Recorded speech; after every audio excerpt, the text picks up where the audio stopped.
નેના જગદીપ પાસે લોનની અરજી લઈને આવી હતી. જગદીપે તેનો માસૂમ અને ચિંતાગ્રસ્ત ચહેરો જોઈને કહ્યું, હું તમને 6 લાખની નહીં પણ પૂરા 25 લાખ આપીશ, પણ એક શરત છે. સર, કૃપા કરીને મને સમજવાનો પ્રયાસ કરો. મને ખરેખર પૈસાની જરૂર છે. તમે જે કહો છો તે હું કરીશ. તેણીએ હાથ જોડી અને કહ્યું, ઠીક છે, તો તમે મને બાળક જોઈએ છે.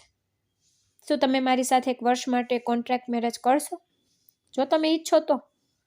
જગદીપે તેની આંખોમાં જોયું અને તેણીએ કહ્યું, હા, હું સંમત છું. તે પહેલાં તો અચકાઈ, પણ પછી સંમત થઈ ગઈ. નેનાના પિતા કેન્સરના દર્દી હતા. લગ્ન પછી જગદીપ નેનાને તેના ફ્લેટમાં લઈ ગયો હતો. તે પહેલાથી જ પરિણીત હતો, પણ નિસંતાન હતો. પછી તેણે નેના સાથે પહેલી રાત વિતાવી. તેની શરમ, નિર્દોષતા જોઈને તેની, કૃપા કરીને સર, મને ખરેખર પૈસાની જરૂર છે. મારા પિતા ખૂબ પીડામાં છે. તેમની તબિયત બિલકુલ સારી નથી. નેનાનો અવાજ ગભરાઈ ગયો. હું કંઈ કરી શકતો નથી મિસ નેના. આટલી મોટી લોન માટે તમારે બોસ સાથે વાત કરવી પડશે. તે દર અઠવાડિયે આવે છે. તે ફેક્ટરીમાં ફરે છે. બધી અરજીઓ જુએ છે. પછી ભલે તે લોન માટે હોય કે દાન માટે. હું આ અઠવાડિયે તેમને તમારી અરજી સબમિટ કરી દઈશ. જો તે મંજૂર કરશે તો તમારી લોન મંજૂર થઈ જશે. નહીં તો હું આગળ કંઈ કરી શકીશ નહીં. મેનેજરે હાથ જોડીને કહ્યું, ઠીક છે સર. તેણીએ કહ્યું, ભગવાનની ઈચ્છા છે. તમારા બોસ મારી લોન મંજૂર કરશે. મને ખૂબ આશા છે. હા, તે થશે. તે તમને મોકલેલી ફાઇલ પૂર્ણ કરો અને મને આજે જ તેની જરૂર છે. તે પહેલેથી જ કામમાં ખૂબ ઝડપી હતી. મેનેજરના શબ્દો પર માથું હલાવતા તે તેના કેબિનમાં બેઠી, દરેક કાર્યમાં ઝડપથી હાથ ફેરવતી. જ્યારે અવની તેની પાસે ગઈ, હાય, કેમ છો? હું ઠીક છું, કેમ છો? તેણીએ નકલી સ્મિત સાથે કહ્યું, યાર, બધી છોકરીઓ આજે બપોરના ભોજન માટે બહારથી ખોરાક મંગાવી રહી છે. જો તમે ઓર્ડર આપવા માંગતા હો અને અમારી સાથે લંચ કરવા માંગતા હો તો મને 2000 રૂપિયા આપો. અવનીના હાથમાં વધુ પૈસા હતા, જેના કારણે નેનાને અજીબ લાગતું હતું. કારણ કે તેના પર્સમાં તો 300 રૂપિયા સિવાય કોઈ પૈસા નહોતા, અને તે પણ ફક્ત ભાડા માટે. તેણે પોતાની શરમ છુપાવી અને કહ્યું કે તે આજે ઘરેથી ખોરાક લાવી છે. તે સ્પષ્ટપણે ખોટું બોલી રહી હતી અને અવની જાણતી હતી. તેણે કહ્યું, ઠીક છે, જેમ તમારી ઈચ્છા હોય મેડમ, અને ખંભા ઊંચા કરીને બાજુના ટેબલ પર ગઈ. નેના ઘણીવાર તેનું લંચ પણ ચૂકી જતી. ક્યારેક તે ઘરેથી કંઈ લાવતી નહોતી, અને ક્યારેક જ્યારે તે લાવતી હતી ત્યારે તે કોઈની સાથે બેસીને ખાઈ શકતી નહોતી. તેને ઘરની ઘણી સમસ્યાઓ હતી કે જ્યારથી તેના પિતાને કેન્સર હોવાનું નિદાન થયું ત્યારથી તેઓ પોતાનું ભોજન પણ કરી શકતા નહોતા. તેની માં હંમેશા રડતી હતી. તેનું બધું સોનું વેચવા છતાં તે હજુ પણ દિવસ રાત ચિંતિત રહેતી હતી. 3 બહેનો કામ કરતી હતી. તેના પિતાની દવાઓ, સ્વસ્થ ખોરાક અને સાપ્તાહિક કેમોથેરાપી હજારો રૂપિયાના ખર્ચે હતી. આજે પણ તે મેનેજર પાસે પૂરા 6 લાખની લોન માટે અરજી દઈને આવી હતી. હવે તે ફક્ત તેના બોસના ફેક્ટરીમાં આવવાની રાહ જોઈ રહી હતી, અને તે અઠવાડિયામાં ફક્ત એક જ વાર આવતા હતા. મોનિકા, મારી ખૂબ જ ઈચ્છા છે અને તમે મારી ઈચ્છાઓને રોકી શકતા નથી. જગદીપનો ગુસ્સો વધી ગયો અને તેના શબ્દો ગંભીર બની ગયા. જો જગદીપ, તમે ઈચ્છો છો, પણ હું શું કરી શકું? મારો કોઈ પણ વસ્તુ પર કોઈ નિયંત્રણ નથી. જો હું માં ન બની શકું તો મારો શું વાંક છે? એમાં ભગવાનની ઈચ્છા છે. જ્યારે તે આપણને બાળક નથી આપી રહ્યા ત્યારે હું પ્રયાસ કરવા સિવાય કંઈ કરી શકતી નથી. અને હું તમને ફરીથી લગ્ન કરવા પણ નહીં દઉં. મારા પતિને બીજા કોઈ સાથે જોવાનું હું સહન કરી શકતી નથી. તમે બીજા કોઈ સાથે લગ્ન કરી શકો છો એ વિચાર મનમાંથી કાઢી નાખો. જગદીપ, તે ટીશ્યુથી પોતાનો મેકઅપ લૂછી રહી હતી. જગદીપે તેના હોઠ કરડ્યા. પછી તેને વિચાર આવ્યો કે આ ગુસ્સો બતાવવાનો સમય નથી. તે ધીમે ધીમે મામલો ઉકેલી લેશે. તે ઊભો થયો અને મોનિકાનો સામનો કર્યો. મારે આપણા જીવનમાં ફક્ત એક બાળક જોઈએ છે. અંશુ, તને લાગે છે કે હું ફરીથી લગ્ન કરવા માંગુ છું, કે મને તારામાં રસ નથી, કે તારામાં પ્રેમ નથી? હું પણ મારું નામ ચાલુ રાખવા માંગુ છું. હું પિતૃત્વનો આનંદ અનુભવવા માંગુ છું. ના, એવું નથી મોનિકા. હું ફક્ત એવું વિચારી રહ્યો છું કે કોઈ સ્ત્રી જે આપણને મદદ કરી શકે. તો મોનિકા તેના નરમ સ્વરમાં તેની તરફ ફરી. જગદીપ, તમે બાળક દત્તક લઈ શકો છો.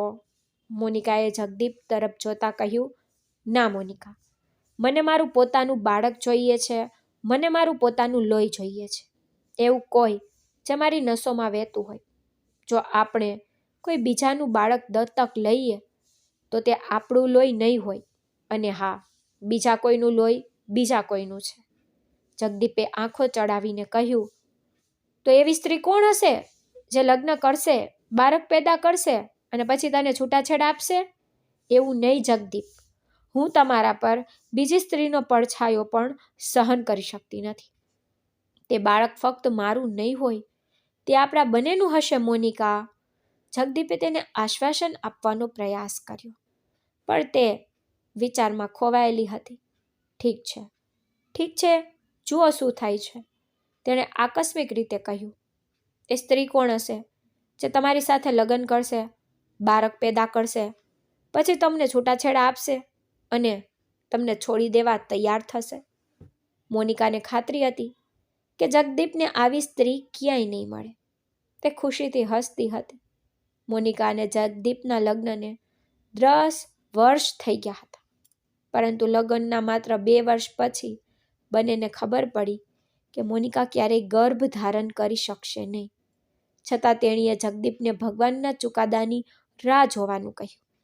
જગદીપને સારી રીતે ખબર હતી કે તેની પત્ની તો માં બની શકતી નથી.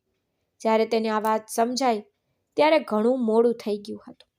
જગદીપની નાની બહેન પરિણીતિ મોનિકાના ભાઈ અંગદ સાથે પ્રેમમાં હતી. તેમના લગ્ન ફક્ત 6 મહિના પહેલા જ થયા હતા. તે તેને છોડી શકતો નહોતો કે ફરીથી લગ્ન કરી શકતો નહોતો, કારણ કે તેમના પરિવારમાં પણ પુનર્લગ્નની પરંપરા નહોતી. તેમના લગ્નના 5 વર્ષ પછી જગદીપમાં બાળકની ઈચ્છા મૂળિયા પકડવા લાગી. તે પિતા બનવાની ઝંખના રાખતો હતો અને જ્યારે તે બીજા પિતા અને બાળકોને સાથે જોતો ત્યારે તેને અંદર ખાલીપણું લાગતું. જ્યારે પણ તે કૌટુંબિક કાર્યક્રમોમાં જતો ત્યારે તેના કેટલાક મિત્રોને 2 બાળકો હોતા, કેટલાકને 1, પરંતુ તેમનું જીવન જોઈને જગદીપને પોતાના ખાલીપણાની અનુભૂતિ થતી. તે શરૂઆતથી જ બાળકોને ખૂબ પ્રેમ કરતો. હું તારી સારવાર કરાવવા માંગુ છું મોનિકા. તમે સારવારનું શું કરશો? ડૉક્ટરે તમને પહેલેથી જ કહ્યું હતું કે હું ક્યારેય માં નહીં બનું. પણ ક્યારેક તે કહેતી કે ભગવાન આપણને આશીર્વાદ આપશે, ફક્ત તેના પતિ તેને છોડીને બીજી સ્ત્રી વિશે વિચારે નહીં તે માટે. અને સારવારના નામે તે કહેતી કે તે સાજી થઈ શકતી નથી, કારણ કે તે પોતે બાળકો પ્રત્યે શોખીન નહોતી. તેને આ જવાબદારી ખૂબ ભારે લાગતી હતી. દિવસે ને દિવસે તે જગદીપ પ્રત્યે વધુ ને વધુ બેદરકાર બનતી જતી હતી. પાર્ટીઓમાં જવું, ખરીદી કરવી અને દર બીજા દિવસે ડિનરમાં હાજરી આપવી અને તેની પ્રિય પ્રવૃત્તિઓ હતી. તેણીને એક વાતની ખાતરી હતી કે જગદીપ ક્યારેય તેને છૂટાછેડા આપશે નહીં કે ફરીથી લગ્ન કરશે નહીં. આ અભિમાનથી તેનો કાબુ ખૂબ જ ઢીલો પડી ગયો હતો. જગદીપને યાદ નહોતું કે તેઓ છેલ્લી વાર ક્યારે સાથે પણ હતા. મહિનાઓ સુધી તેઓ સાથે સમય વિતાવ્યા વિના પસાર થઈ જતા. જગદીપ એક યુવાન, સુંદર અને દેખાવડો પુરુષ હતો. તેને દરેક ક્ષણે સ્ત્રીના પ્રેમની જરૂર હતી, પરંતુ મોનિકાને તેમાં કોઈ રસ નહોતો. ઘરેલું તણાવ, બાળકો ન હોવાનો શોક અને તેની પત્નીની બેદરકારી તેને વધુ ને વધુ ચીડચીડો અને ગુસ્સે બનાવતી જતી હતી. ભાવનાત્મક રીતે પરેશાન પુરુષ બનતો જતો હતો. ફક્ત 30 વર્ષનો હોવા છતાં તેનું હૃદય 50 વર્ષના પુરુષ જેટલું લાચાર હતું. ભાભી સાથે વાત કરો, એક સ્ત્રીથી બાળક જન્માવો, તમે બંને સાથે મળીને તેનો ઉછેર કરી શકો છો. તે બાળક તો તમારું જ હશે. જો તમે બીજે ક્યાંય જાઓ છો તો યાદ રાખો કે સ્ત્રીઓ તો અસંખ્ય પુરુષો સાથે સૂવે છે અને પછી ખરાબ લોહી વેલા કે મોડા તેની અસર તો બતાવશે. આજકાલ આદરણીય છોકરીઓ પર જરૂરિયાતથી મોટા કામો કરવા લાગી છે અને પછી તમે લગ્ન કરો છો તો કોઈ પણ છોકરી 1 વર્ષ માટે તો માની જ જશે. તેના મિત્રએ જગદીપને સલાહ આપી ત્યારે મોનિકા સંમત થઈ ગઈ. તેથી તે ખૂબ જ ખુશ હતો. પણ બાળકની ઈચ્છા તેને આ બધું કરવા માટે પ્રેરિત કરી રહી હતી. તે ટેબલ પર પડેલી અરજીઓ જોઈ રહ્યો હતો. આજે 1 અઠવાડિયા પછી તે ફક્ત 2 કલાક માટે ફેક્ટરી આવ્યો હતો. આ કોની અરજી છે? તેને કાળજીપૂર્વક સ્લિપ સ્કેન કરી. 6 લાખની લોન માટેની અરજી હતી સર. મિસ નેના શુક્લાના પિતાને કેન્સર હતું. તે એક દર્દી છે. તે ખૂબ જ દુઃખી છે, ગરીબ છે. તે એક ગરીબ પરિવારમાંથી આવે છે. તેણીએ કહ્યું કે તેના પગારમાંથી દર મહિને થોડા પૈસા કાપી લેવામાં આવે. તેણીએ મને 10 થી 12 વાર કહ્યું છે કે હું તમારી સાથે લોન વિશે વાત કરું. જગદીપ વિચારમાં પડી ગયો. જુઓ તો છોકરી ખોટું બોલી રહી નથી ને? કે આ ફક્ત લોન મેળવવાનું બહાનું નથી ને? સર, મને નથી લાગતું કે તે ખોટું બોલી રહી છે. તેના દેખાવ પરથી તમને ખબર પડશે કે તે ખૂબ જ જરૂરિયાતમંદ છોકરી છે. ઠીક છે, ઠીક છે. આ છોકરીને અવાજ કરો. મેનેજર તરત જ નેનાને બોલાવા રૂમની બહાર નીકળી ગયા. તે દરમિયાન તે આખી સવાર પ્રાર્થના જ કરી રહી હતી કે જ્યારથી મેનેજરે તેને કહ્યું હતું કે બોસ આજે ફેક્ટરીમાં આવશે. ચાલો મિસ નેના શુક્લા, આજે તમારા માટે ભાગ્યશાળી દિવસ છે. બોસ તમને તેમની ઓફિસમાં બોલાવી રહ્યા છે. આ સાંભળીને નેના ખૂબ જ ખુશ થઈ ગઈ. પરંતુ તે જ સમયે તેને ડર અને શરમનો ઊંડો અનુભવ થયો. કદાચ કોઈની પાસેથી મદદ માંગવી ખૂબ મુશ્કેલ હતી. તે ખચકાટ સાથે અંદર આવી. તેનો ચહેરો લાલ, ગભરાટથી ભરેલો. જગદીપ, જે પોતાના મોબાઈલ પર મેસેજ ચેક કરી રહ્યો હતો, તેણે સામે ઊભેલી સુંદર છોકરી તરફ જોયું. તે ખૂબ જ સુંદર હતી. તે કોઈ પરી જેવી દેખાતી હતી. ગુડ મોર્નિંગ સર, કહીને તે અંદર ઊભી રહી. તો આશ્ચર્યચકિત થઈ ગયો. તેણીએ સાદા ધોયેલા કપડાં પહેરેલા હતા, સાદા ચપ્પલ પહેર્યા હતા. તેના ચહેરા પર મેકઅપનો અભાવ હતો અને તેના ચહેરા પરથી નિર્દોષતાનો સંકેત દેખાઈ રહ્યો હતો. શું તમે લોન માટે અરજી કરી છે? જગદીપે પૂછ્યું. પણ તેનું મન કંઈક અલગ જ વિચારી રહ્યું હતું. તેના શબ્દો પણ અલગ હતા. હા સર, મને પૈસાની ખૂબ જરૂર છે. હું તમને પૂરા પૈસા ચૂકવી દઈશ. પણ મારી આર્થિક સ્થિતિ અત્યારે બહુ સારી નથી. મારા પિતા કેન્સરના દર્દી છે. તેમની સારવારમાં દર અઠવાડિયે ઘણો ખર્ચ થાય છે. તેમને ખૂબ પીડા થાય છે સર. તેણીએ પોતાના શબ્દો અસ્પષ્ટ કહ્યા. ઠીક છે, ઠીક છે. તમને તમારા પિતાની સારવાર માટે લોન મળશે. તમે સાંજે 6 વાગે ઓફિસ આવો. નેના આ સાંભળીને ખૂબ ખુશ થઈ ગઈ. પણ પછી તે પણ આશ્ચર્યચકિત થઈ ગઈ. સર, કાલે તો રવિવાર છે ને? તેનો ચિંતિત ચહેરો જોઈને જગદીપે કહ્યું, હા, રજા છે. પણ હું ફેક્ટરીની મુલાકાત લેવા માટે કોઈ મહત્વપૂર્ણ કામ માટે પાછો આવીશ. તો કૃપા કરીને સાંજે 6 વાગ્યા સુધીમાં આવી જાઓ. આભાર, આભાર સર, ખૂબ ખૂબ આભાર. હું તમારો આ ઉપકાર ક્યારેય નહીં ભૂલું. તેને પાછળ ફરીને તેમનો આભાર માન્યો અને તેની આંખોમાં આંસુ આવી ગયા. હવે જગદીપના મનમાં વિચારોનું ઝાડું તો ફરતું હતું. ઘરે પાછા ફરતા તે તેની માની સામે ખુશીથી ચમકી રહી હતી. જુઓ, મને બોસ પાસે જવાનો પણ ડર લાગતો હતો, પણ તે એટલા સરસ અને દયાળુ વ્યક્તિ બન્યા. તેને મારી સાથે એટલા મીઠા શબ્દોમાં વાત કરી કે મને વિશ્વાસ જ ન થયો કે તેણે મારી લોન અરજી સ્વીકારી લીધી છે. અરે, તારો માસૂમ ચહેરો જોઈને તે તરત જ સંમત થઈ જ ગયો હશે. રોશનીએ સ્મિત સાથે તેને ચીડવી. કોણ જાણે, એવું પણ હોઈ શકે. પૈસા મળતા જ દીદી, આપણે પપ્પાને સારી હોસ્પિટલમાં લઈ જશું. તેને પપ્પાના બંને હાથ પકડી લીધા તો તે પીડાથી હસ્યા.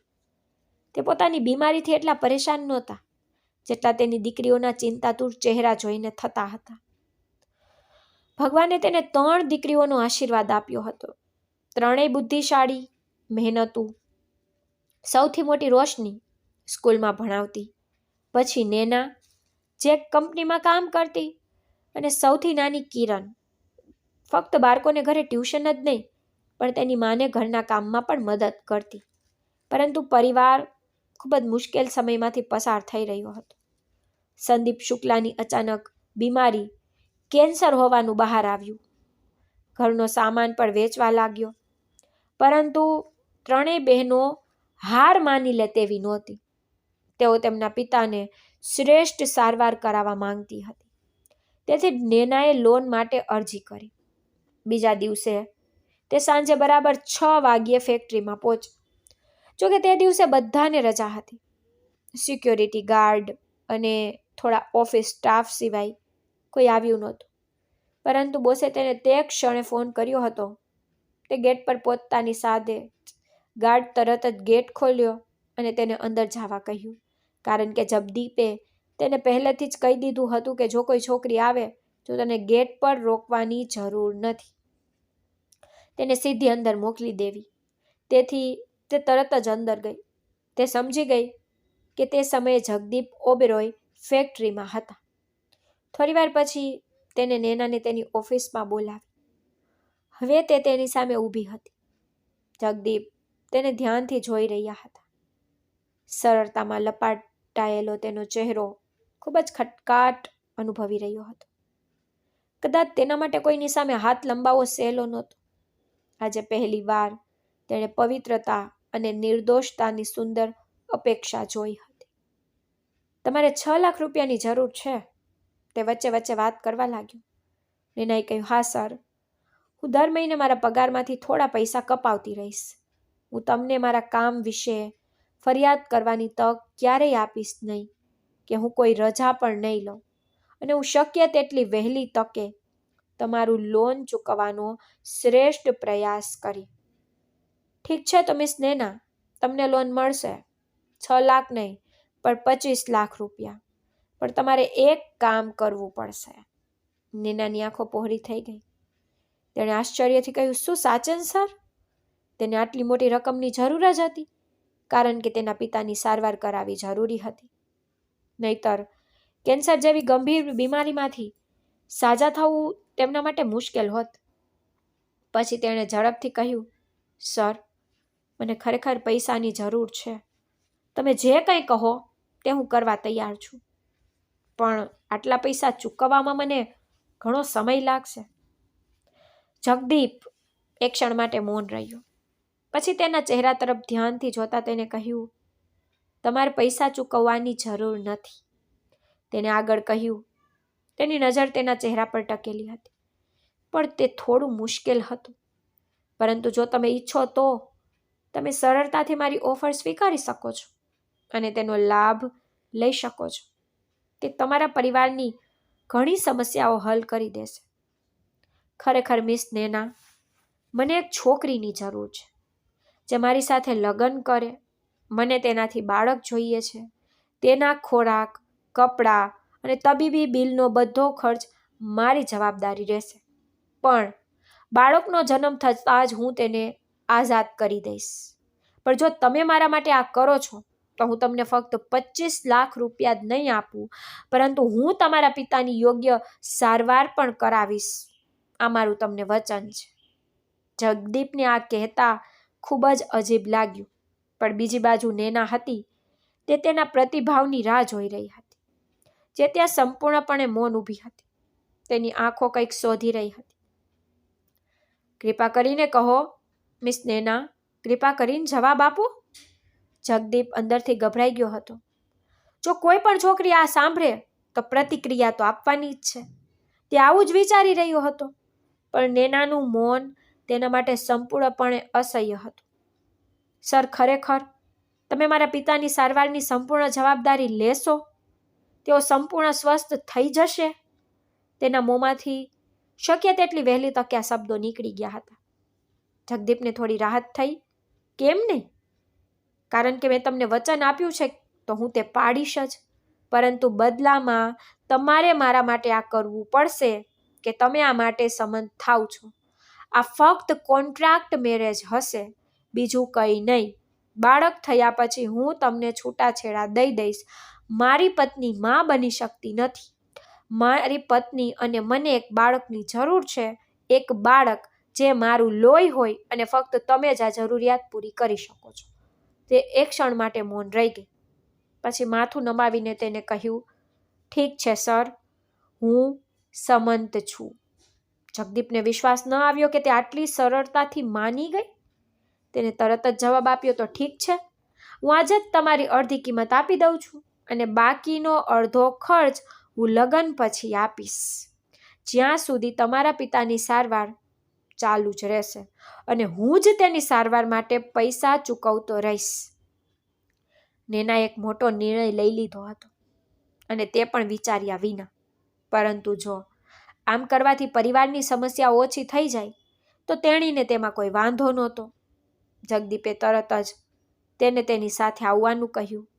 તે તેના માટે મોટી રકમ ઉપાડવા જઈ રહ્યો હતો, કારણ કે હવે તો તેની સૌથી મોટી ઈચ્છા પૂર્ણ થવાની હતી. યાર, મેં તારી વાત પર ધ્યાન આપ્યું. મને લાગતું હતું કે હું જે છોકરી સાથે વાત કરવાનો હતો તે મારાથી ગુસ્સે થશે, મને ઠપકો આપશે, પરંતુ તે ખૂબ જ સરળતાથી માની ગઈ. તે સાંજે તે તેના નજીકના મિત્ર સચિન સાથે બેઠો તેને બધી વાતો વિગતવાર કહી રહ્યો હતો. સચિને કહ્યું, જો છોકરી આટલી સરળતાથી માની ગઈ તો તે ખરેખર ખરાબ જ હશે. તેના જેવી છોકરીઓ માટે આવા કાર્યો કોઈ સમસ્યા ન કહેવાય. સચિનના શબ્દોએ હવે તેને ઊંડા વિચારમાં ડૂબાડી દીધો. પરંતુ તેને તો નેના બિલકુલ ચારિત્રહીન દેખાતી જ નહોતી. હકીકતમાં તેના ચહેરા પરની માસુમિયત અને પવિત્રતા જ તેની પવિત્રતા વિશે મોટેથી ચીસો પાડી રહી હતી. શું તે ખરેખર આવી હતી? તેથી તે મારા પ્રસ્તાવને આટલી સરળતાથી સ્વીકારી ગઈ. તે આશ્ચર્ય પામ્યા વગર રહી શક્યો નહીં. 3 દિવસ પછી તે નેના સાથે કોન્ટ્રાક્ટ મેરેજ કરવા જઈ રહ્યો હતો. જ્યારે નેના રોશનીને જગદીપ ઓબ્રોયે આપેલા પૈસા આપ્યા ત્યારે રોશની આશ્ચર્યચકિત થઈ ગઈ. તને આટલા પૈસા મળ્યા? દીદી, હું તને કહું, મેં તારાથી એક રાજ છુપાવ્યું છે. હું જ્યાં કામ કરું છું તે ફેક્ટરીના બોસે મારામાં રસ દાખવ્યો છે. તેને મારામાં રસ છે અને તે મારી સાથે લગ્ન કરવા માંગે છે. દીદી, તેને મારા પિતાની સારવારમાં મદદ કરી અને તે આ કરવાનું ચાલુ રાખવા માંગે છે, પણ તે મારી સાથે લગ્ન કરવા માંગે છે. કૃપા કરીને દીદી, મમ્મી પપ્પા સાથે વાત કરો. તેની નાની બહેન નેના પાસેથી આ સાંભળીને રોશની ચોંકી ગઈ. પણ નેનાએ કોન્ટ્રાક્ટ મેરેજનું કહ્યું નહોતું. તેણે ફક્ત એટલું જ કહ્યું કે તેઓ લગ્ન કરશે અને જગદીપ ઓબેરોય લગ્ન પછી તેના પિતાની સારવાર કરાવશે. તેને એ વાતનો ઉલ્લેખ નહોતો કર્યો કે બાળક થયા પછી લગ્નનો અંત આવવાનો છે. શું તમે સાચું કહો છો? આટલો ધનવાન માણસ તમારામાં રસ લઈ રહ્યો છે? હકીકતમાં તેને લગ્નનો પ્રસ્તાવ પણ મૂક્યો છે. આ ખૂબ જ ખુશીની વાત છે. રોશની પર ખુશ હતી. ત્યારે તેણે તેના માતા પિતાને મનાવી લીધા. નેનાએ તેની અને જગદીપની વાતો ગુપ્ત રાખી હતી.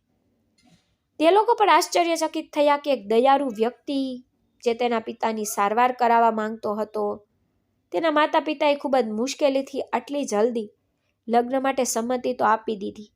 જોકે તેઓ તેમની મોટી પુત્રી રોશનીના પહેલા લગ્ન કરવા માંગતા હતા, પરંતુ ઘરના સંજોગો એવા હતા કે તેમને નાની પુત્રીના લગ્ન પહેલા કરવા પડ્યા. આટલી મોટી સમસ્યાનું નિરાકરણ કરવામાં અને પછી તેમની પુત્રીને એક સારો, અમીર જીવનસાથી મળે તેમાં કોઈ સમસ્યા પણ નહોતી. નેના માટે આટલું ઘણું હતું. તેણે જગદીપને ફોન કરીને કહ્યું કે તેમના લગ્ન 3 દિવસ પછી નક્કી થયા છે. સર, તમે મિસ નેના શુક્લાની લોનની અરજી સ્વીકારી? આટલો સમય થઈ ગયો છે, તે ઓફિસ આવી રહી નથી. એવું લાગે છે કે આપણે તેના સ્થાને બીજી કોઈની નિમણૂક કરવી પડશે. મેનેજરે ખૂબ જ ચિંતિત સ્વરે કહ્યું અને તેના બોસને પૂછ્યું. પણ જગદીપ ચૂપ રહ્યું. પછી તેને કહ્યું, તો શું વાંધો છે, તેની જગ્યાએ બીજી કર્મચારી રાખી લો. તો મેનેજરે ચિંતા સાથે જવાબ આપ્યો, પણ સર, જો તમે તેના ચેક પર સહી કરી દીધી હોય અને તે નોકરી છોડી દે તો તમને જ સમસ્યા થઈ શકે છે.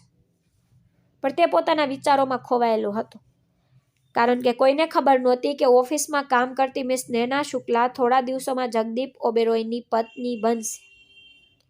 પરંતુ જગદીપ ઓબેરોય અને નૈના શુક્લાના લગ્ન 2 સાક્ષીઓની હાજરીમાં ફક્ત કોન્ટ્રાક્ટ મેરેજ માટે સબ રજિસ્ટ્રારની ઓફિસમાં થયા.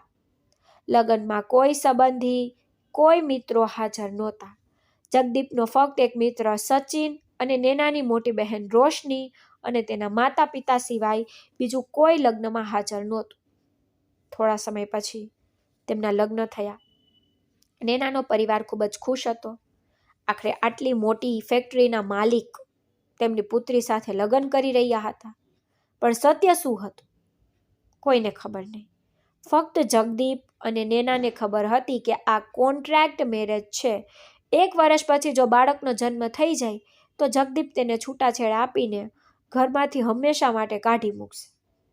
નૈનાના માતા પિતા ઈચ્છતા હતા કે તેમના જમાઈ તેમના ઘરે આવે, જ્યાં તેમનું સ્વાગત કરવામાં આવે અને તેમની પુત્રીને વિદાય સમારંભ તેમના પોતાના ઘરમાં જ યોજાય. જગદીપ આ શરત માટે માની ગયા. બંને તેમના ગળામાં માળા પહેરાવી. જગદીપના મોંઘા પરફ્યુમની સુગંધ આખા ઘરમાં ફેલાઈ ગઈ. તેજસ્વી વ્યક્તિ ધરાવતા આ માણસને જોઈને તેના પરિવારને તેમની પુત્રીના ભાગ્ય પર ગર્વ હતો. પરંતુ કોઈને સત્ય તો ખબર નહોતી. કોઈને ખબર નથી કે તેનું જીવન બરબાદ થશે કે ધન્ય. કદાચ સમય જ આ નક્કી કરશે. તે જે ફરીથી તેના સરળ સ્વરૂપમાં તેની સામે આવી, તે આજે ઓળખી શકાતી નહોતી. જગદીપે એકવાર તેની સામે જોયું, પછી તેણે દૂર જોયું. તે નીચી આંખો સાથે બેઠી હતી. તે શરમાઈ ગઈ હતી, જાણે તેણે મારા સિવાય ક્યારેય કોઈને ખુશ કર્યા નથી. જ્યારથી સચિને તેને આ કહ્યું હતું કે છોકરી આટલી જલ્દી કેવી રીતે રાજી થઈ ગઈ, ત્યારથી જયદીપની શંકા હતી કે આ યોગ્ય છોકરી નથી. તેથી જ તે સરળતાથી કોન્ટ્રાક્ટ મેરેજ માટે માની ગઈ છે. તે આછા વાદળી રંગનો સૂટ પહેરીને ઘરેથી નીકળી ગઈ હતી.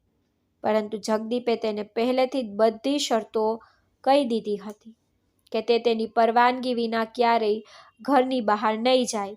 તે તેની જાણ વગર ક્યાંય જઈ શકતી નથી. જ્યારે પણ તે કોઈને મળવા માંગતી ત્યારે તેને પહેલા જગદીપની પરવાનગી લેવાની.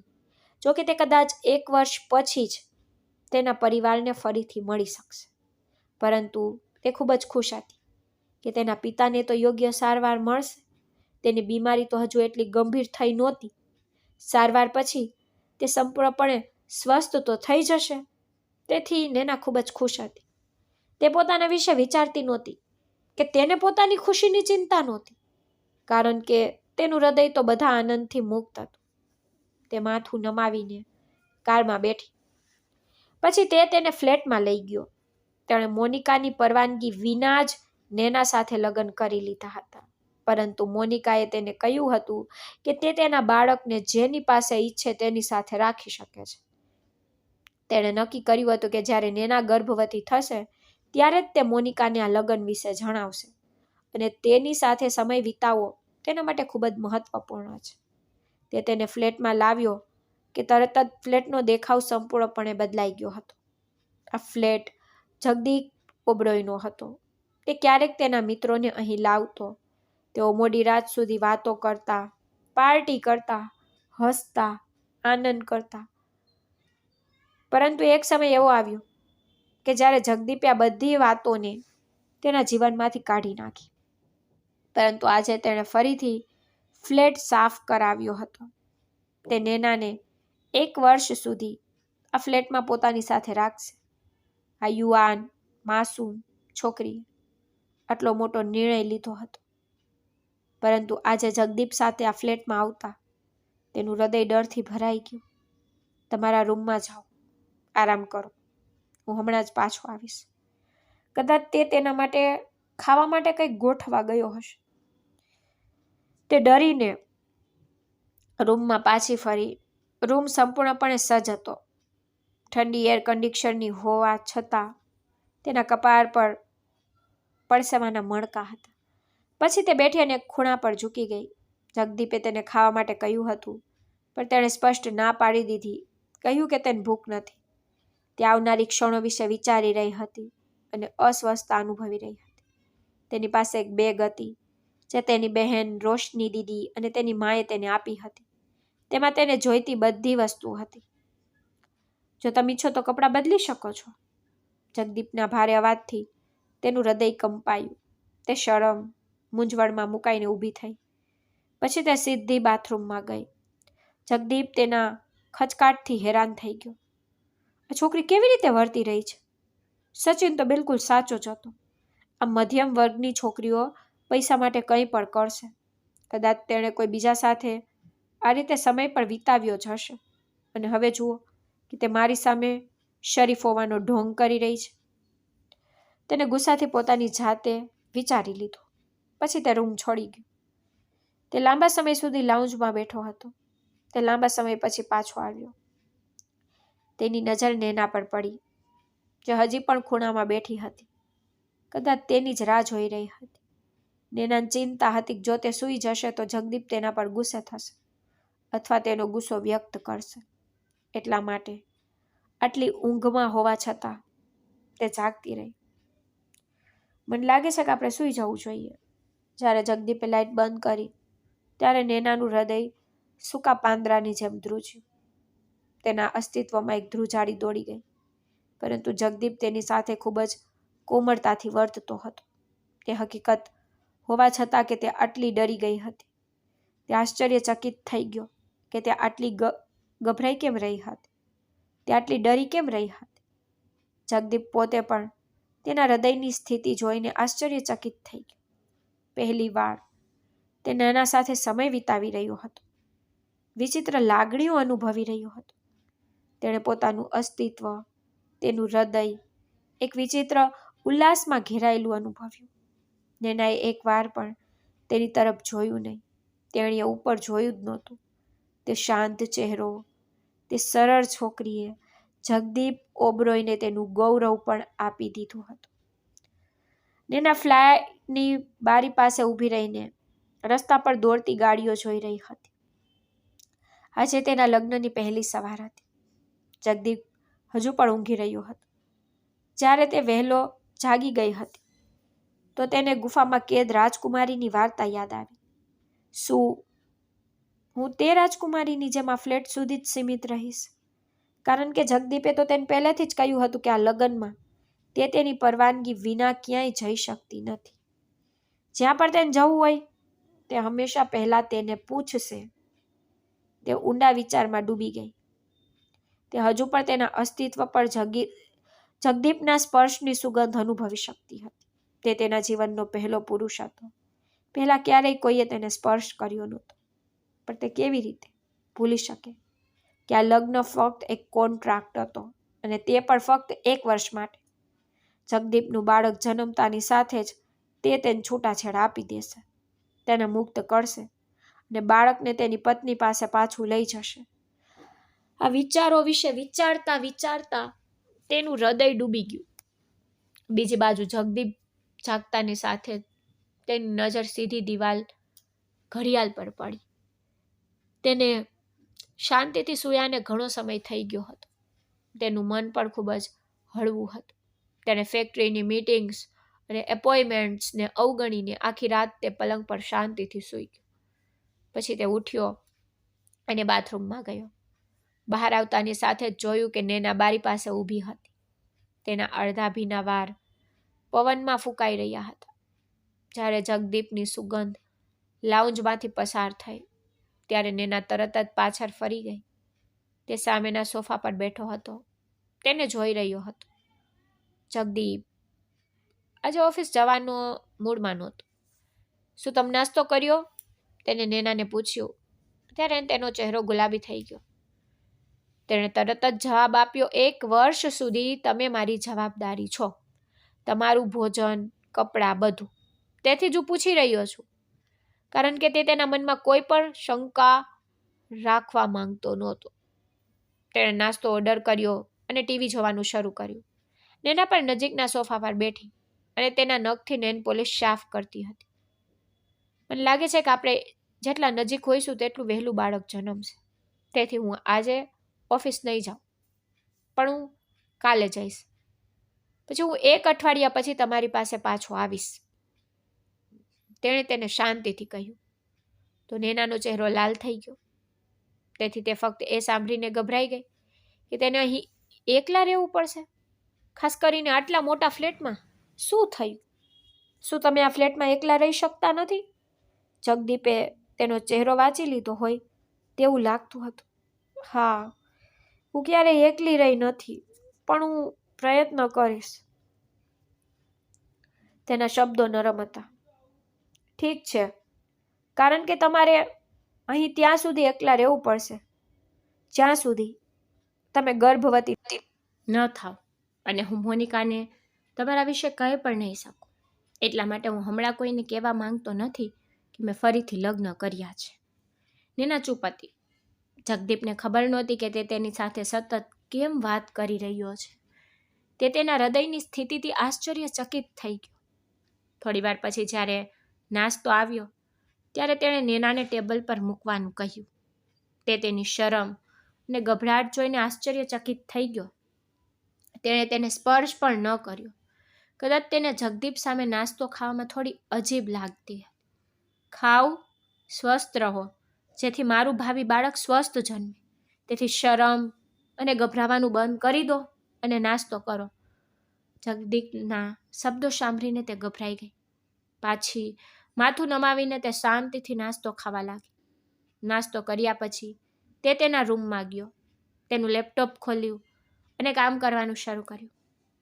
જગદીપ ઈચ્છતો હતો કે નેના તેની સંપૂર્ણ સાથી બને, પરંતુ તે ખૂબ જ શરમાર હતી. તેના સંકોચથી જગદીપ ગુસ્સે થયો. તે તેને એવી રીતે સ્પર્શ કરી રહ્યો હતો જાણે તે નાજુક ગુલાબ હોય.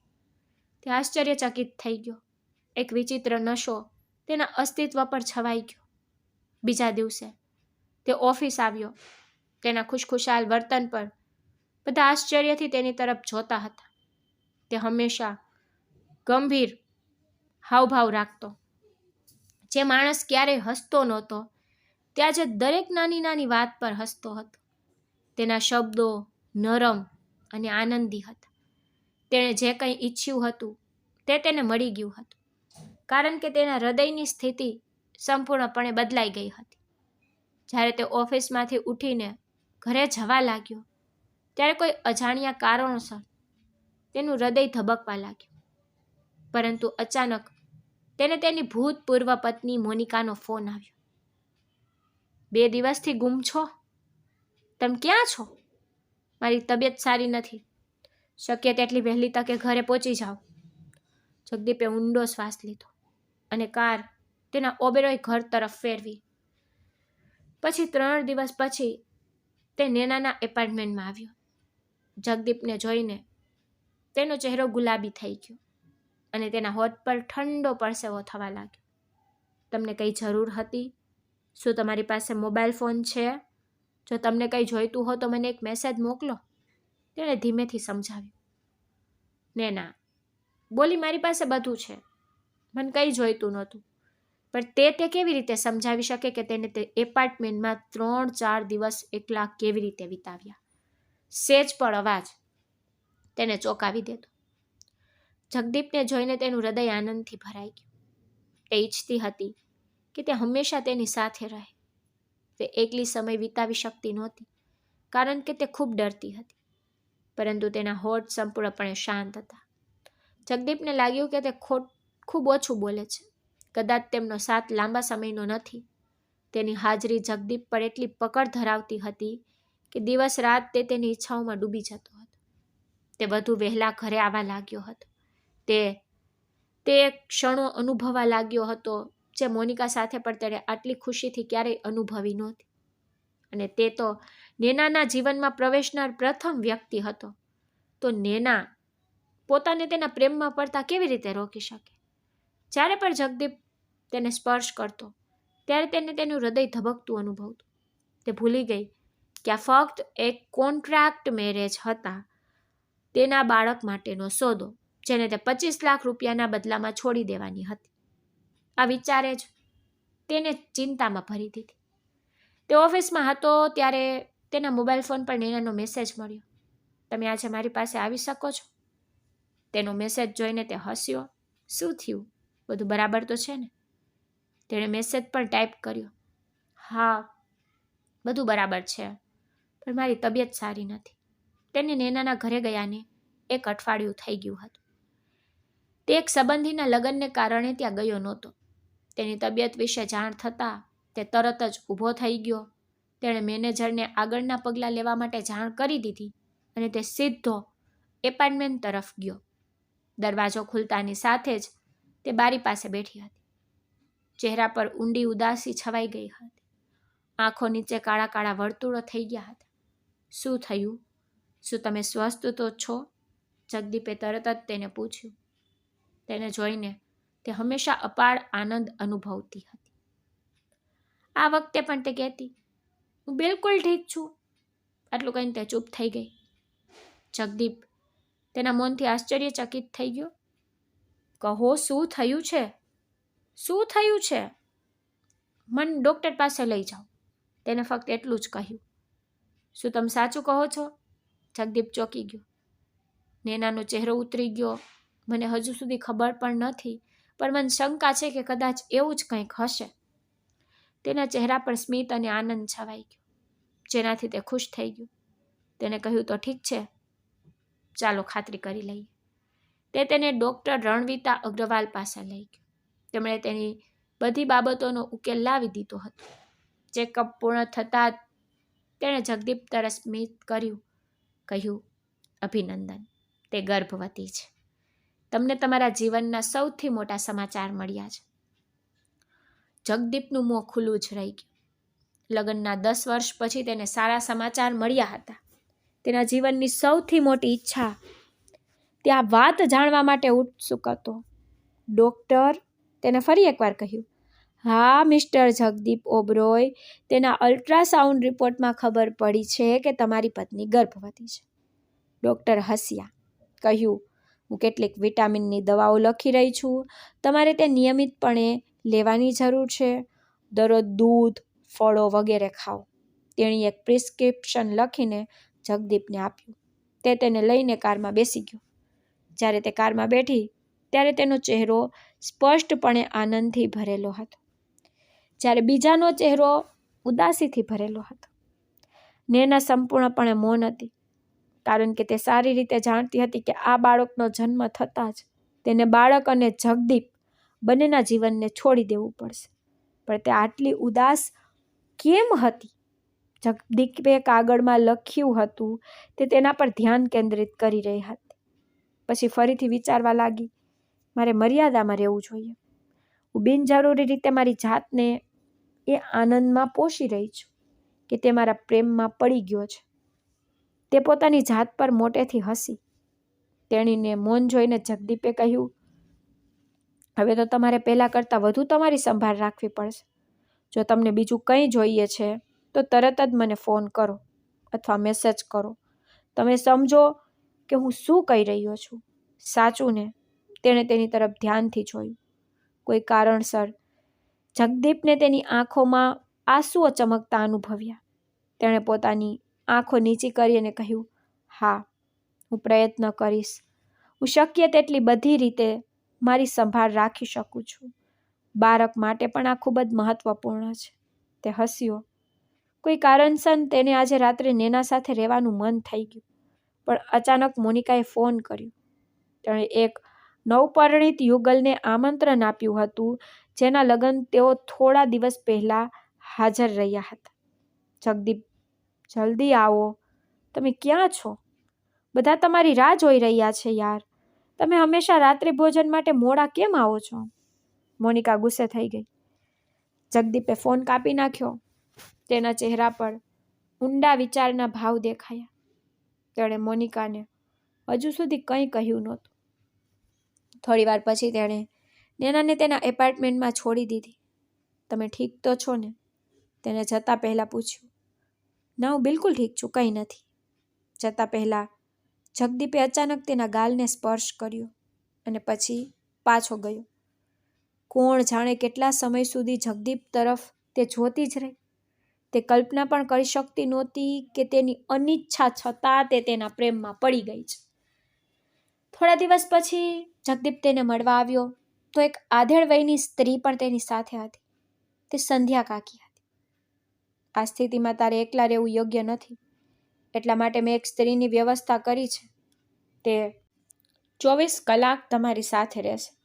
મારા માટે દરેક રાત તો તારી સાથે વિતાવી શક્ય નથી, તું સમજે છે.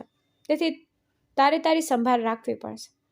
તારું ખાવા પીવાનું, તારી પોતાની, તને જે કંઈ જોઈએ છે, જે કંઈ પણ સામગ્રીની જરૂર છે, મને કહી શકો છો.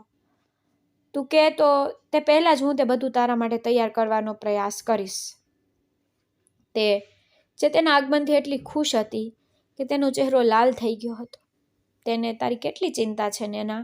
અરે ના ના, તે તારી ચિંતા કરતો નથી, પણ તેના બાળકની ચિંતા કરે છે.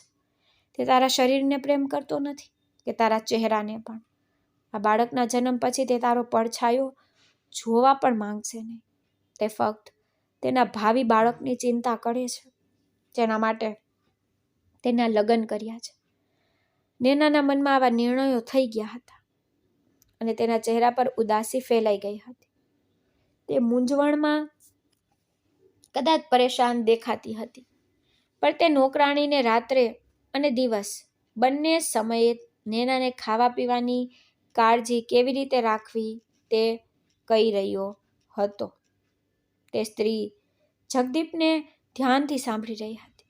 તેને ખાતરી આપી રહી હતી કે તે નેનાની દરેક રીતે સંભાળ રાખશે અને તેને ફરિયાદ કરવાનો પણ મોકો નહીં આપે.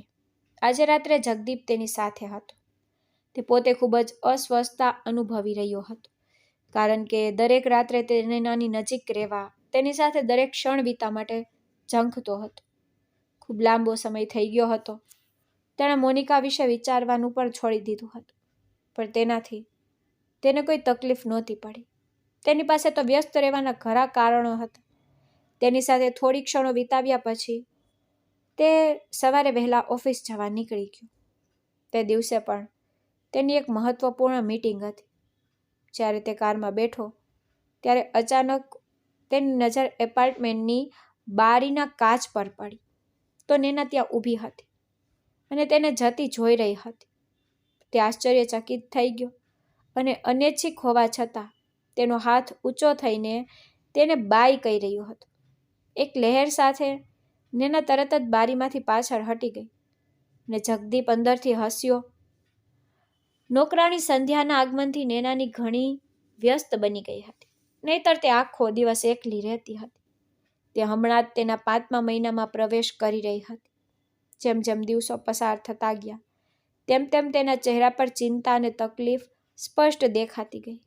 બેટા, ગર્ભવતી સ્ત્રી હંમેશા ખુશ રહેવી જોઈએ, તો તમે શાની ચિંતા કરો છો? માલિક તો ખાવા પીવાથી લઈને સૂવા અને જાગવા સુધી તમારી ખૂબ કાળજી રાખે છે. તેમણે મને ખાસ કહ્યું કે તમને 1 ગ્લાસ દરરોજ દૂધ આપું. તેને મને કહ્યું કે હું તમને દરરોજ સવારે અને સાંજે ફળો આપું. તે તમારી ખૂબ કાળજી રાખે છે. પણ નેના આ સ્ત્રીને કેવી રીતે કહી શકે કે તે પુરુષ તેની ચિંતા નથી કરતો, પણ તેના બાળકની ચિંતા કરે છે. આ બાળકને આ દુનિયામાં લાવવા માટે. આ બાળકનો જન્મ થયા પછી તો તે તેને પણ આઝાદ કરી દેશે. પણ તે ચૂપ રહી. તે વધુ ને વધુ શાંત થઈ ગઈ હતી. પછી આજે બપોરે જયદીપ આવ્યો તેની તબિયત પૂછવા માટે. ઘરની અંદર આવતાની સાથે જ કાકી સંધ્યા ડાઇનિંગ ટેબલ સાફ કરી રહી હતી. તેને આવકાર્યા પછી તે તેને પાણી આપવા રસોડામાં ગઈ. તે પણ લાઉન્જમાં આવ્યો હતો. તેની આંખો નેનાને શોધી રહી હતી. પછી તે હસ્યો, કારણ કે નેના સોફા પર સૂઈ રહી હતી. તેના સોનેરી વાળ તેના ચહેરા પર પડ્યા હતા. તે સંપૂર્ણપણે બેદરકાર અને નિર્દોષ હતી. કદાચ તે ટીવી જોતા ત્યાં જ સૂઈ ગઈ. તેનું શરીર પહેલા કરતાં વધુ ભરાવદાર થઈ ગયું હતું. મા બનવાનો આનંદ તેના ચહેરા પર સ્પષ્ટ દેખાતો હતો. તેના ચહેરા પર એક અલગ પ્રકારનો ગ્લો આવી રહ્યો હતો. તેને ધ્યાનથી જોઈ રહ્યો હતો. શું તેની નજરનો અહેસાસ હતો કે કોઈ ખરાબ સ્વપ્નનો ડર? અચાનક નેના જાગી ગઈ તો તેની નજર તેની સામેના સોફા પર બેઠેલા જગદીપ પર પડી, જે હમણાં જ ગાઢ ઊંઘમાંથી જાગી હતી. તેના હોશ ઉડી ગયા. જગદીપ તેની નિર્દોષતા પર હસ્યો. શું થયું? આમ શું જોઈ રહી છે? અહીં હું એકલો જ છું. હવે તને કેવું લાગે છે? તે તેની સાથે ધીમેથી બોલ્યો. હા, હું બિલકુલ ઠીક છું. તું જાન, જલ્દી તૈયાર થઈ જા. આપણે ચેકઅપ માટે ડૉક્ટર પાસે જવું પડશે. તેનો સ્વર ખૂબ જ મધુર હતો. આખરે તેના જીવનનો સૌથી મોટો આનંદ સાકાર થવાનો હતો. નેનાએ માથું હલાવ્યું. ઉઠવાનો પ્રયાસ કરતી વખતે તેને અચાનક ચક્કર આવવા લાગ્યા. તેણે માથું પકડી રાખ્યું હતું. જગદીપ તેની તરફ જોઈને ચિંતિત થઈ ગયો. તને શું થયું? તું ઠીક છે ને? નેના, મને નથી લાગતું કે તું બિલકુલ ઠીક છે. તેને ચિંતાથી તેની તરફ જોયું. મને ખબર નથી કે શું થયું છે. તને ચક્કર આવી રહ્યા છે? તેનો ચહેરો નબળાઈથી ભરેલો હતો. તેણે ઝડપથી સંધ્યા કાકીને અવાજ કર્યો. શું થયું કાકી? તમે મારી પત્નીનું ધ્યાન નથી રાખતા? તે આટલી નબળી કેમ દેખાય છે? તમે તેને દૂધ પીવા માટે નથી આપતા? કે તે ફળ કે સૂકા ફળ ખાય છે? મને કહો. કાકીએ ચિંતામાં કહ્યું. સર, હું તેને ખૂબ ધ્યાન રાખું છું. હું દરરોજ સૂતા પહેલાં તેના માટે દૂધ પણ ગરમ કરું છું. પણ મને ખબર નથી કે તે શું વિચારી રહી છે. તે આખો દિવસ એકદમ ચૂપ રહે છે. તે બોલતી નથી. કાકીના શબ્દોથી તેને આશ્ચર્ય થયું. તે સોફા પર માથું નમાવીને બેઠી હતી. પછી તેણે તેના ગાલ પર થપથપાવીને કહ્યું. શાબાશ નેના, હિંમત રાખ, તૈયાર થઈ જા. હું તને હમણાં ડૉક્ટર પાસે લઈ જઈશ. નેનાએ ફરી એકવાર હિંમત એકઠી કરી. તેને આશ્ચર્ય થયું કે તેને આટલું વિચિત્ર કેમ લાગી રહ્યું છે. તે તૈયાર થઈને કારમાં બેસતાની સાથે જ જગદીપે તેની તરફ ધ્યાનથી જોયું. જો તું બીમાર હોય તો મને કેમ ના કહ્યું? હું જલ્દી આવી ગયો હોત. મેં તને કહ્યું હતું કે જો તને કોઈ સમસ્યા હોય, કોઈ તણાવ હોય, કંઈ જરૂર હોય તો તું મને ફોન કે મેસેજ કરી શકે છે. મને આ ગમતું નથી. તું મને પરેશાન કરી રહી છે. તેણે ગુસ્સાથી તેની તરફ જોયું. તું જાણે છે ને કે તારી થોડી પણ બેદરકારીને કારણે હું મારું બાળક ગુમાવી શકું છું. એટલે જ તો હું આ બધું કરી રહ્યો છું. અને તને તેની પરવા પણ નથી? તે ગભરાઈ ગઈ. અચાનક એકદમ ચૂપ થઈ ગઈ. તેનો ચહેરો એકદમ સફેદ થઈ ગયો. જગદીપે તેના વર્તન પર અફસોસ થયો, કારણ કે તેને એવું ન કહેવું જોઈતું હતું. તેથી તેણે ધીમેથી કહ્યું. જ્યારે તમને સારું ન લાગે ત્યારે તેની અસર બાળક પર થવાની જ છે. તો તમને એ જ સમજાવવાનો પ્રયાસ કરી રહ્યો છું. તેણીએ હજુ પણ કંઈ કહ્યું. કોઈ કારણોસર તેને ખૂબ રડવાનું મન થઈ રહ્યું હતું. પછી સંપૂર્ણ તપાસ પછી ડૉક્ટરે જગદીપને કહ્યું કે ચિંતા કરવાની કોઈ વાત નથી. બાળક સંપૂર્ણપણે સ્વસ્થ હતું. માને કેટલીક નબળાઈઓ છે, પરંતુ દવા અને યોગ્ય આહારથી તે દૂર થઈ જશે. તેને પુષ્કળ પાણી પીવા અને કોઈ પણ વાતની ચિંતા ન કરવા કહો. તેને કહ્યું. તો શું બાળક ઠીક છે ને ડૉક્ટર? તેને ગભરાઈને પૂછ્યું. જી એકદમ ઠીક છે. અને 6ઠો મહિનો તો આવતા અઠવાડિયે શરૂ થઈ જશે. ચિંતા કરવાની કોઈ વાત નથી. ડૉક્ટરે જગદીપને આશ્વાસન આપ્યું. તે ખુશીથી તેને કારમાં લઈ ગયો. કોઈ કારણસર તે નેનાના ચહેરા પર ઊંડી ઉદાસી અનુભવી શકતો હતો. તેને ખુશ કરવા માટે કહ્યું. ચાલ, હું તને ડિનર કરવા લઈ જાઉં. તે પહેલી વાર નેનાને ક્યાંક લઈ જતો હતો. આનાથી નેનાને આશ્ચર્ય થયું. તેને જવાબ આપ્યો. બાળક પર સકારાત્મક પ્રભાવ પાડવો તારા માટે મહત્વપૂર્ણ છે. પછી તે રાત્રે તેઓએ સાથે રાત્રિ ભોજન કર્યું.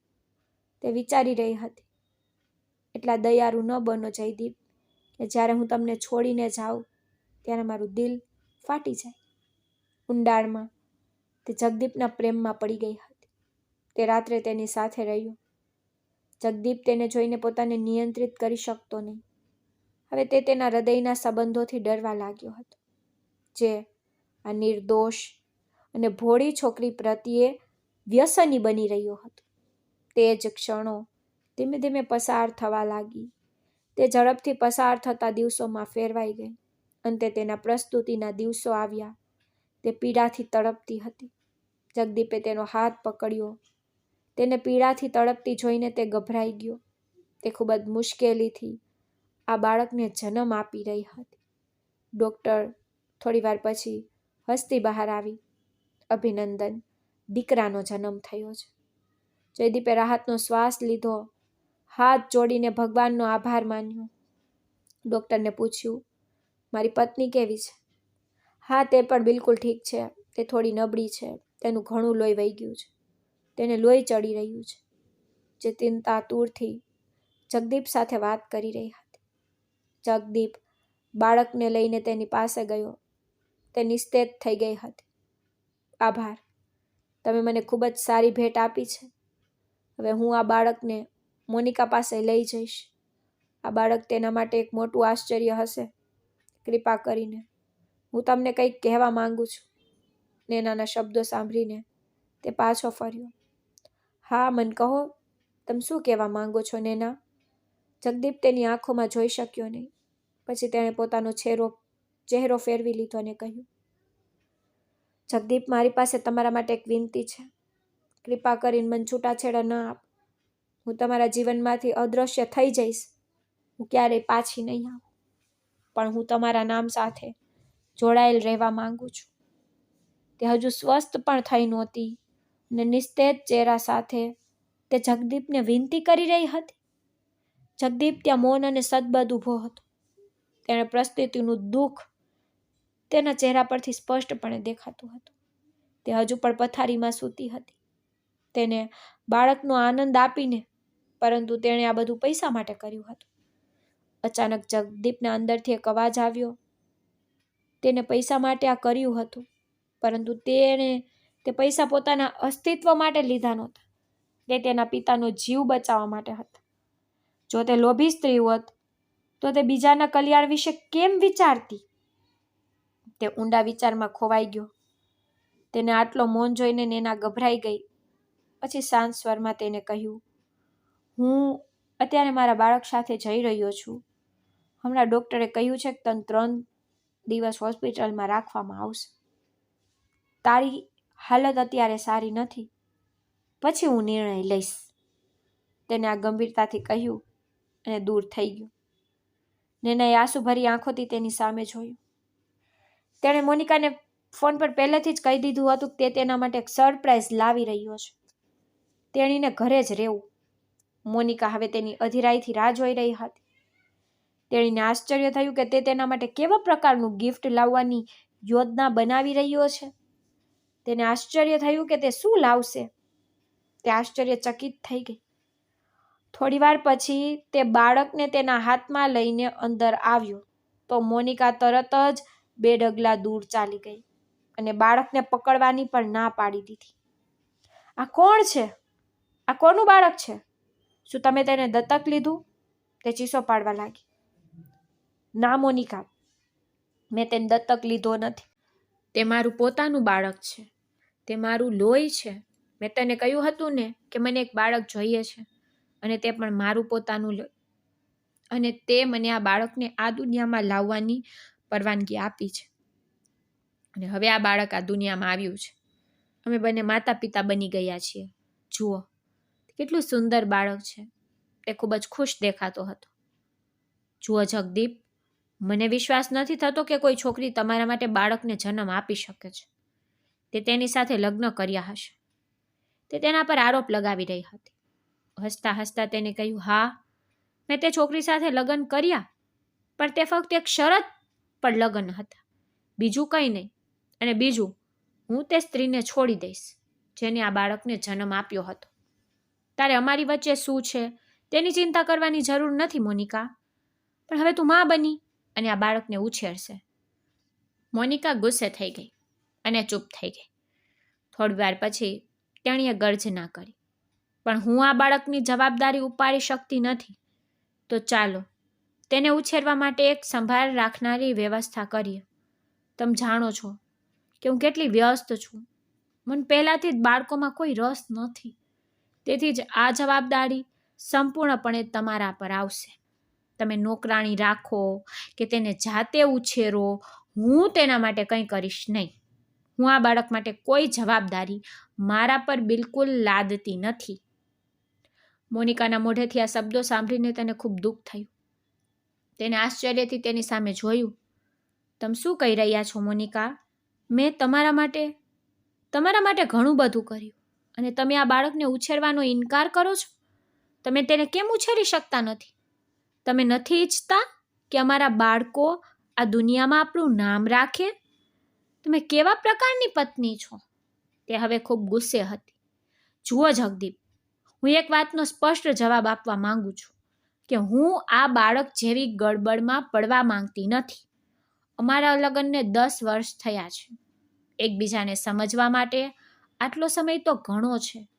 તમારે એ પણ સમજવું જોઈએ કે હું બાળકોનો ઉછેર કરી શકતી નથી.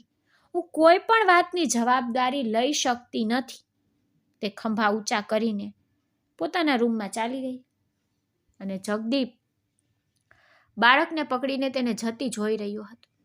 બાળકે આખી રાત તેને ખૂબ તકલીફ આપી હતી અને તે એકલો જ તેની સંભાળ રાખતો હતો.